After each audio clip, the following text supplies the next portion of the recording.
Ladies and gentlemen, boys and girls, welcome back for another exciting episode of On the Road with the Fish Guy. I am Jay the Fish Guy. Today we're going to start things off with just a little shout out. The last video that I did, at the very end of the video, we played a little game. I said if you leave a comment that said you watched all the way to the end and you know what I'm talking about, I'll give you a shout out at the beginning of my next On the Road with the Fish Guy. Well, here it is. The winner of that little game was Rookie Reefer. Thank you very much for the comment. Thanks for watching. Folks like you know, this is why I do this. If I can help even just one person per video, I feel like I'm doing something. So, again, thank you for watching. Thanks for playing the game. Alright, so today's episode, we're going to talk about something that may seem a little mundane, a little basic, and a lot of people just kind of don't even really think about. Heaters.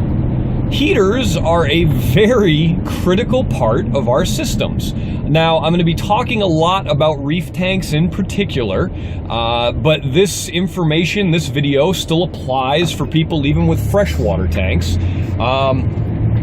And the reason for that, as far as talking mostly to our reef people, is that the people that have reef tanks generally have the most money wrapped up inside the tank. So if something happens, something goes wrong with our heaters, they're the ones with the most to lose, technically. But, you know, hey, you can't put a price on some of our beloved fish. So even our freshwater people, if you got some fish you really like, you really love, you've had for years, this video is going to be important to you as well. So, what am I going to talk about with heaters? Heaters fail. Eventually. The cheaper ones are more prone to it, but even the more expensive ones, it still happens eventually. Now, why do they fail? Typically, the ones that I see that fail are for one of two reasons. The thermostat inside is like a little switch. It can stick on or it can stick off, depending on the time of year, depending on your climate.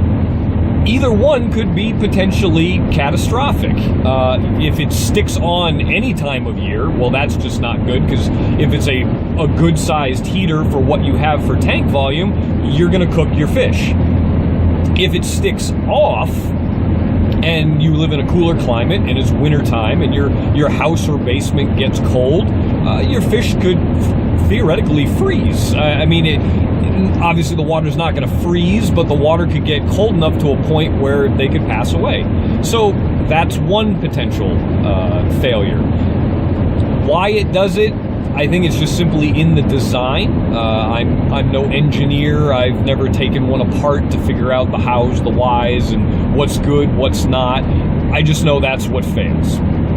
The other way for one to fail is for water to literally get inside of it in one way, shape, or form. So a seal goes bad and water touches the heating element, the electronics, and that could either short circuit and electrocute things, or it could back flush that water back out into the system, and then you nuke the tank through toxins. There was a particular brand of heater for a while, Marineland Stealth, there you go, is a black plastic heater. Not to be confused with the new, I can't remember their name now. I'll put it up on the screen. I'll look it up later. There's a newer company that makes plastic ones. I think Neotherm is one of the models. Those ones seem to be fine. This was a failure with the Marineland Stealth heater specifically. They're one of the first that ever did the whole plastic encased heater, which seemed like a good idea. Unbreakable, less expensive than the titanium versions. The problem was, eventually, and this could happen years later, they literally grenade.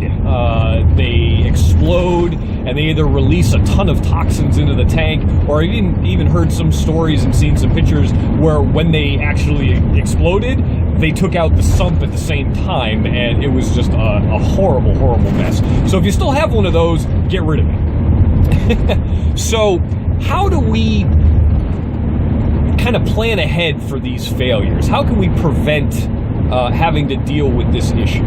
Well, picking a good heater helps, and it doesn't have to be the most expensive. I've had very, very good luck with the Eheim, I think they're pronounced Jaeger heaters, the Jager.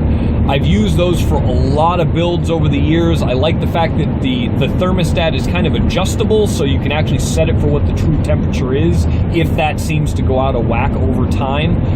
And they're just a reliable heater. They go for years and years. The percentage of those that I've had go bad on me over the years is a fraction of any of the other brands I've ever used. So that's a good place to start.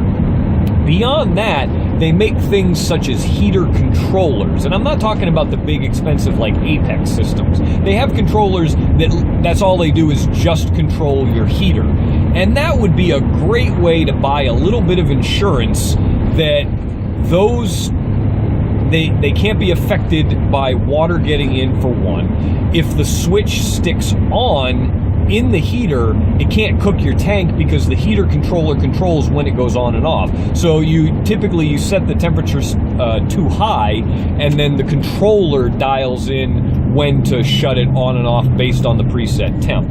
They have a separate probe that you can place elsewhere in the system. So instead of relying on the thermostat that's inside the heater, localized in that little area, you can put it elsewhere and get a more true reading for what the tank's temperature is really. So that's another great way to deal with that. So those two things, good quality heater for one, and then a heater controller. Grand total between the good heater and a heater controller, you're probably going to be up around $100, if not more. But when you're talking about a reef tank where you have potentially thousands of dollars in livestock, whether they be corals or fish, and how much money we spend on other parts of our reef tank, how much did those lights cost you? How much did that skimmer cost you? Another $100 on a heating system that's less likely to fail, at least in the sense of they're not going to stick on and cook your tank. It just seems like a small price to pay to have one less thing potentially go wrong. So just a quick one today, just the heaters. Hopefully you guys got a little bit out of that. Thanks a lot for watching. Click the subscribe button if you're not a subscriber already, and leave a comment down in the comments section. How many of you have had heaters go bad? How many of you have lost your favorite friends in our tanks due to a heater malfunction? I'd love to hear your stories. Thanks a lot, guys. We'll see you next time.